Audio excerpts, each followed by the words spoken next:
안녕하세요. 반갑습니다. 오늘은 드래곤플라이 기업에 대해서 살펴보도록 하겠습니다. 최근 공시 살펴보고요. 3분기 재무제표도 들여다보도록 하겠습니다. 먼저 드래곤플라이 유상증자 공시를 발표했죠. 주주배정 일반 공모가 아니고요. 제3자 배정증자입니다. 사실 유상증자에서도 이런 기존 주주들, 일반 투자자분들의 경우에는 제3자 배정증자에는 사실 신경 쓸 일이 없죠. 기업이 알아서 투자자를 찾고 주식을 팔아 자금을 조달하는 방식이기 때문에 일반적으로 유중에 있어서 이 제3자 배정증자 같은 경우에는 투자금을 유치했다라는 의미로 받아들여서 호재로 평가하는 경우가 더러 있습니다. 지금 하지만 이제 세부 내역을 살펴보는 게 중요한데요. 자금 조달 목적이 운영 자금으로 100억 원 모집했습니다. 사실 신규 시설이라든지 시설 자금, 영업 양수, 타법인 취급 이런 목적이 아닌 다른 운영 자금, 채무 상환 자금 같은 경우에는 그렇게 이렇게 유중에 있어서 호재로 평가하기는 좀 그렇긴 하지만 지금 현재 어찌됐든 기업은 매출이라든지 실적이 잡히고 있지 않는 와중에 꾸준히 사업 영위를 하기 위해서는 자금 조달이 필요하고 그런 의미에서 제3자 배정으로 유중에 성공했다라는 것 자체는 그렇게 나쁘게로만 볼 수는 없다고 생각하고요. 일단은 이렇게 한 가지 가지고 호재니 약진이 평가하기는 제한적이고 전반적인 기업에 대한 이해가 반드시 동반돼야 된다라고 생각합니다. 운영자금 조달 목적으로 100억 원 모집했고 지금 보시는 것처럼 주식수가 3,300, 34,014주에서 334만 4,481주를 신주 발행하는 것이죠. 늘어나는 주식수가 10% 비중입니다. 재무 상태 한번 보겠습니다. 2020년 대비 자산이 크게 증가했습니다. 폭발적으로 성장하고 있는 기업의 모습이죠. 자산 총계가 2020년 대비 167%나 증가를 했고요. 크게 증가한 항목 보시면 단기 투자 자산, 장기 투자 자산, 기타 유동 자산, 무형 자산 이런 정도가 있고요. 따라서 기업의 주요 자산 구성은 장단기 투자 자산 34%, 현금 및 현금성 자산이 26%를 기록하면서 이 둘을 합산하게 되면 약 60%를 차지하여 대부분이 이제 현금으로 이렇게 들고 있다 이렇게 보시면 될 것 같습니다. 기업의 주요 자산 구성 세부적으로 살펴보면요. 장단기 투자 자산 내역 보시게 되면 일단 단기 투자 자산 같은 경우는 정기 예금이고요. 그 다음에 특정 금전 신탁이죠. 지금 기업 같은 경우에는 RBS, TB 같은 경우에는 건설사 PF 사업 자금의 이제 단기 사채라고 보시면 될 것 같고요. 부동산 개발 사업 관련된 자금 조달 방식 중에 하나죠. 결국에는 이제 주식과 채권 등의 이렇게 두루 장기 투자 자산 같은 경우는 주식, 채권, 비상장 기업들의 주식, 채권 등에 투자한 부분이 있고요. 기타 손익, 단기 손익 이렇게 구분되어 있습니다. 21년 3분기에는 새롭게 단기 손익에 대한 투자 자산들이 새롭게 잡힌 부분 확인하실 수가 있고요. 특별한 것은 이제 단기 투자 자산 같은 경우는 현금성 성격이 강하고 지금 장기 투자 자산 같은 경우에는 이제 기업 주식이라든지 채권 투자의 성향이 강하다. 절반 정도는 기타 포괄 또는 단기 손익 이렇게 구분되어 있다. 이렇게 정리할 수 있을 것 같습니다. 다음 기업의 부채 보겠습니다. 2020년 대비 부채도 크게 늘어났죠. 139억 원에서 288억 원으로 증가했습니다. 특이점으로는 매입 채무, 미지급금이 크게 늘었습니다. 즉 줘야 할 외상값을 주지 않고 쌓이고 있다는 뜻입니다. 전환사채가 새롭게 잡힌 부분도 있고요. 그로 인해 파생상품 부채가 인식된 것도 있습니다. 전환 우선주도 있는데요. 기업은 이게 메자닌 채권 등 늘어날 희석 주식수를 살펴보는 게 필요할 것 같습니다. 다음은 자본입니다. 71억 원에서 273억 원으로 자본이 크게 늘었는데요. 결손금의 적자폭이 더 깊어졌죠. 139억 원에서 174억 원 이렇게 더 깊어졌습니다. 즉 자본 잉여금이 크게 증가를 하면서 결국에는 자본이 늘어난 것으로 이렇게 볼 수가 있고요. 주식을 팔아서 자금을 조달하고 있는 것이죠. 기업이 이제 현재 실적이라든지 이런 영업성 성과보다는 기업이 이제 보유하고 있는 미래의 성장 가능성을 보고 주식을 팔아서 이렇게 영위를 하고 있다라고 정리할 수 있습니다. 기업의 부채 비율은 106%, 유동 비율은 107%입니다. 전체적인 부채 비율은 낮지만 단기 차입금이죠. 1년 이내에 상환해야 될 단기 차입금에 대한 부담은 다소 높은 수치가 나왔습니다. 그러면 기업의 희석 주식수 살펴보도록 하겠습니다. 먼저 종류주 들여다보면 기업은 전환 우선주 CPS를 발행했고요. 발행한 종류 주식수는 256만 4,103주입니다.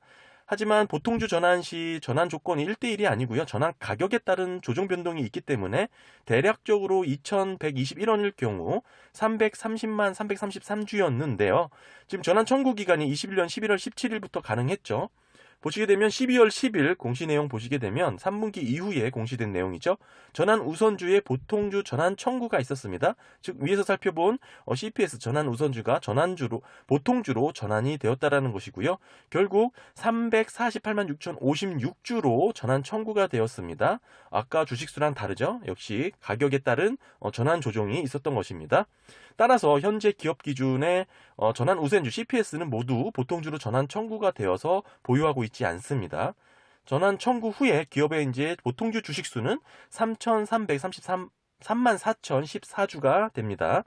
다음은 전환사채가 있습니다. 전환 청구 가능 기간은 22년 1월 29일부터 가능하고요. 2017원 기준으로 495만 7,858주 전환 가능합니다. 지금 21년 9월 10일 유상증자로 인해서 전환가액 및 전환가액 주식수가 변경되었습니다. 이번 유중이 또 있죠. 지난 21년 9월 10일 유상증자가 있었고 좀 최근에 공시한 유상증자가 또 있습니다. 두 번째입니다. 하반기에만 헷갈리시면 안 될 것 같고요. 이번 유중으로 또 한 번 전환가액 및 전환가능 주식수가 변경될 것입니다. 시가를 하회하는 유증이기 때문에 전환가액은 더 낮아질 테고 전환 가능 주식수는 더 늘어날 것이죠. 굳이 계산하지 않더라도 계속 찍힌 공시가 이루어지기 때문에 그거 확인하시면 될 것 같고 지금 보시는 전환 가능 주식수에서 더 늘어날 것이다. 이 정도만 이해하시면 될 것 같습니다. 게다가 지금 현재 16차 12 리피싱 조건 시가 하락에 따른 전환가액 조정 내용 살펴보면 최저 조정 가액이 액면가까지 열어둔 것을 확인할 수 있습니다. 일반적으로는 최초 전환가액의 70%를 상회하는 제한 조건이 있는데 이렇게 액면가까지 열어둔 기업들의 이제 전환사채도 있습니다. 전환사채 투자자가 전환사채를 통해서 이 기업에 투자한 투자자는 현재 이 기업을 매우 부정적으로 평가했다 이렇게 이해할 수 있는 부분입니다. 일반 주식을 투자하시는 분들도 이 점은 참고하시는 게 좋겠죠.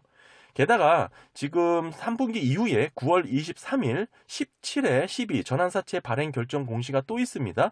마찬가지로 리피싱 조건은 액면가까지 열어둔 내용이고요. 종합을 해보면 기업의 이제 미상한 12 전환사채는 전환 가능 주식수가 총 615만 700주라고 보시면 되고요. 모두 리피싱 조항 액면가까지 풀어둔 내용이라는 거 체크하시면 되고 결국 주가가 하락할 경우 계속해서 전환 가능 주식수가 급격하게 늘어날 수 있다. 이렇게 정리할 수 있습니다. 지금 보통주죠. 3,303만 4,014주 비율로 보면 18%에 해당되는 전환 가능 주식수입니다. 적지 않은 비율이죠. 상당히 부담이 될 수 있는 물량입니다. 참고로 17회차 지금 전환사채 같은 경우에는 리노팩 기업을 이제 양수했죠. 인수하면서 주식 양수도 계약에 따라서 전환사채로 이렇게 대금을 가늠한 것입니다. 계속해서 살펴보겠습니다. 보시면 21년 11월 5일 17회차 12 전환가액이 시가 하락하여 조정된 것을 알 수 있습니다. 추가 공시를 했죠. 전환 가능 주식수가 126만 5,288주로 늘어났죠. 주가가 떨어져서 전환가액이 조정이 되고 전환가액이 조정이 돼서 주식수가 더 늘어난 겁니다. 마찬가지로 앞으로도 주가가 떨어지게 되면 이렇게 전환 가능 주식수는 늘어날 것이다. 이렇게 보시면 됩니다. 어느 정도 감안하셔야 될 것 같고요. 최근 발표된 유상증자로 인해서도 또 늘어날 것입니다. 그 외에 기업은 스톡옵션은 없습니다. 무형자산이라든지 개발, 게임 개발이 중요한 기업임에도 불구하고 스톡옵션이 없다는 게 조금 의아한데요. 어찌됐든 종합을 해보면 전환 우선주, 전환 후 보통주는 3,303만 4,014주였고요. 거기에 전환 가능 12 주식수가 615만 700주였습니다. 물론 시가 하락에 따라 더 늘어날 수는 있겠습니다. 따라서 합산하면 3,918만 4,714주가 기업의 주식수고요. 기업의 실적 살펴보시면 2020년 별도 기준 미비하게 흑자를 기록한 것 이외에는 모두 적자를 보이고 있습니다. 게다가 2020년 11월 17일 발행된 부채가 있었죠. 전환 우선주가 있었습니다. 평가 손실이 36억 원 잡혔고 종속기업의 영업 부진으로 인해서 종속기업 투자 주식 손상차손 마이너스 47억 원을 인식하면서 2020년에는 당기 순손실이 83억 원을 기록하기도 했고요. 지금 더 계속해서 살펴보시면 21년 3분기 누적 실적 보시면 적자 폭이 더 깊어졌습니다. 3분기 누적 기준으로 마이너스 32억 원 순이익 인식했습니다. 기업이 최근 리노팩이라는 기업을 인수했죠. 필름 사업 부분에 이제 중점을 두고 있는 기업인데요. 매출이 LG 하우시스 향과 자동차 부분에서는 평화공정의 이제 비중이 높은 기업입니다. 외부 평가 기관이 분석한 22년의 리노팩의 실적은 세후 영업이익 17억 원 수준으로 보고 있는데요. 지금 리노팩을 인수한 경우 사업 다각화라는 개념은 알겠는데 사실 너무 게임 업체와 연관성이 떨어지는 업종이기 때문에 시너지가 나기에는 어렵다고 개인적으로 생각하고요. 현재 드래곤플라이 주가는 3,500원이죠. 3,510원 곱하기 현재 기업의 주식수를 하면 희석 주식수죠. 희석 주식수를 곱하면 시총은 1,375억 원 시총입니다. 드래곤플라이 같은 경우는 순이익을 예측하기 힘든 특성이 있기 때문에 계속해서 적자를 보이고 있었죠. 따라서 최근 리노팩 기업 양수도 체결로 인해서 22년 17억 원의 순이익을 예상하여 밸류에이션을 계산해보면 PER 멀티플이 80배 나왔습니다. 상당히 높은 수준이죠. 지금 현재 게다가 게임 업체에 가능한 밸류에이션은 평가되지 않은 부분이기 때문에 어느 정도 게임 업체에서 실적, 손익이 잡힌다 하면 상당히 지금 급격하게 멀티플이 더 조정될 것이라고 보여지고요. 온라인 모바일 게임, VR, AR 기업을 이렇게 숫자, 실적으로만 평가하려고 하면 사실 주저하게 되는 부분이 많습니다. 사실 이 부분은 실적만 갖고 투자할 수 없는 종목이긴 하죠. 최근 시장에서 관심을 받고 있는 게 P2E죠. Play to Earn, 즉 게임을 하면서 돈을 벌 수 있는 이 기능에 대해서 관심이 많은데요. 지금 P2E 게임 같은 경우에는 허용되고 있는 시장이 동남아죠. 따라서 이 게임 업종들이 동남아 시장의 공략을 집중하고 있는 모습이 나타나고 있습니다. 더불어서 이제 게임을 하면서 돈을 번다라는 이 설정 자체가 아직 우리나라에서는 허용되지 않고 있는 부분이기 때문에 투자하시는 분들은 이 점도 이해하시면서 접근하시면 좋을 것 같고요. 어쨌든 드래곤플라이 지금 최근 공시 내용과 3분기 주요 실적 그리고 기업의 이제 최근 유상 증자에 대해서도 한번 살펴봤습니다. 기업이 궁금하신 분들에게 다소 도움이 되셨길 바랍니다. 감사합니다.